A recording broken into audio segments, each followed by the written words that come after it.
Hello, and welcome to today's coffee talk from Planet Fair. Here is my cup of coffee. I'm Henrike, and I'm talking with Margrét without coffee, but I already had 3 cups of coffee this morning, so wow, I think you I'm run up okay. front. That's great. And I'll have mine. While I drink, I can ask you some burning questions because I know you were not long ago on the last EPIC meeting, EPIC standing for Equal Pay International Coalition, and I couldn't make it. And I'm very curious, and hopefully some other people too, what sort of the discussion was about on this round this time. Can you tell us something? Yes, absolutely.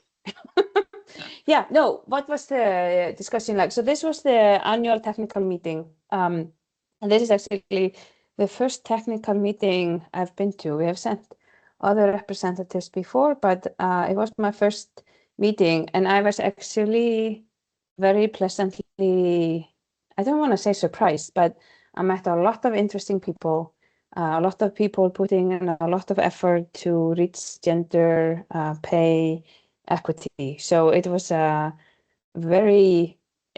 super nice experience, just to be kind of honest, good conversations, etc. So if I summarize things very shortly, then kind of the official conversations talked about tackling the persistent gender pay gaps, so nothing new, same. But under maybe that umbrella, UN Women presented a very interesting study of the gender pay gaps in Africa. If I remember correctly, there were like 7 or 9 different countries found the persisting pay gaps. Maybe the drivers of the gender pay gaps are different in Africa, lack of childcare, etc. What stood out, so kind of consistently across all the countries, the same gender pay gaps as we always see, right? Except for Tanzania. So that stood out to me. So, they were showing graph after graph and, really large gender pay gaps. But then Tanzania, those pay gaps were not there. And I actually asked the presenter after the presentation, why does Tanzania stand out? And it wasn't a strong, clear answer, something about historical differences, etc. But yeah, so I found that interesting. Then there was a discussion or a presentation from the OECD, the same, persistent gender pay gaps. The good news is that they are coming down, but it's so slow. It's like painfully slow. And the same thing, the ILO, the presentation from the ILO, same thing, talking about the persistent pay gaps, the drivers being the glass ceiling and the stereotypes and the care gap and, all the standard reasons that we've been talking about for such a long time.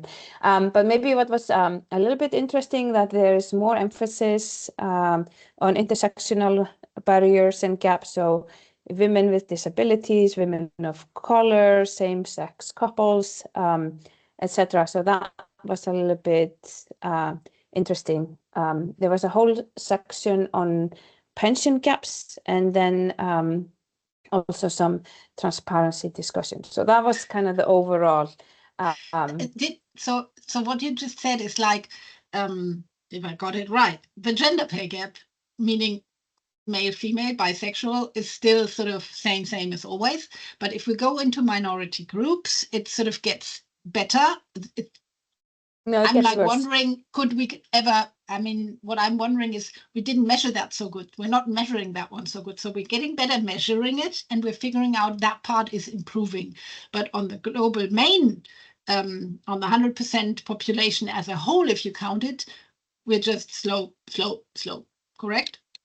Yeah, I think we are very slow. And I think when you go into these subgroups, so women with disabilities, women of color, immigrant women, these gaps are larger. Yeah. Than when you measure them in the overall population. So, absolutely. And there, I don't think we're making, well, they didn't measure it. I don't know the details, so don't quote me. Maybe I will look into some numbers. But okay, yeah. But I'm curious. Did you hear at least or get a glimpse of any like new idea how to pick up speed? I mean, I know how we two think we should pick up speed, but by just doing it. But did you hear anything in the speed direction? What they think will move the needle faster? So there was actually one presentation that really I thought was impressive, and that was from consultants that do certification, and so you know how, I mean, obviously you have your certification, but there are a couple of different ones out there, and this one is focused on not only doing the quantitative pay equity analysis, but also kind of qualitative work and surveys with their own organization, and they were just presenting some initial results from pilot clients where they had been focusing on intersectionality and ethnicity. And she spoke very, I mean, it was very telling. She was talking about even though the policies are in place, often what they find is that employees don't feel that they are in position to say anything. So it might not be, hard retaliation. You will get fired if you raise your voice and, talk about you being concerned, but it might be that you don't get the next nice project or that you don't get the promotion. And that's, one of the reasons why these equitable workplace policies maybe are not as effective as we wish them to be. So I thought that was something, that at least organizations should be very mindful of, that it's not enough to have the policies if employees are not empowered to raise their voices. Yeah, absolutely. Yeah, it's another nice start, but and it of course needs a bit of time to be able to actually do some little counting or research on how effective it is. So it's great. Yeah, that's good. That's still not something that will make us move faster, but it's a good one at least. And how about the goals that you see that they are setting, like from countries or anything? Because I know, I mean, we go for zero, like we always would go. We don't want any gaps.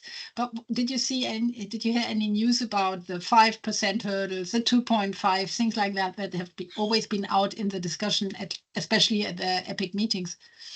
Yeah, so I mean, so there was a nice roundtable discussion at the very end.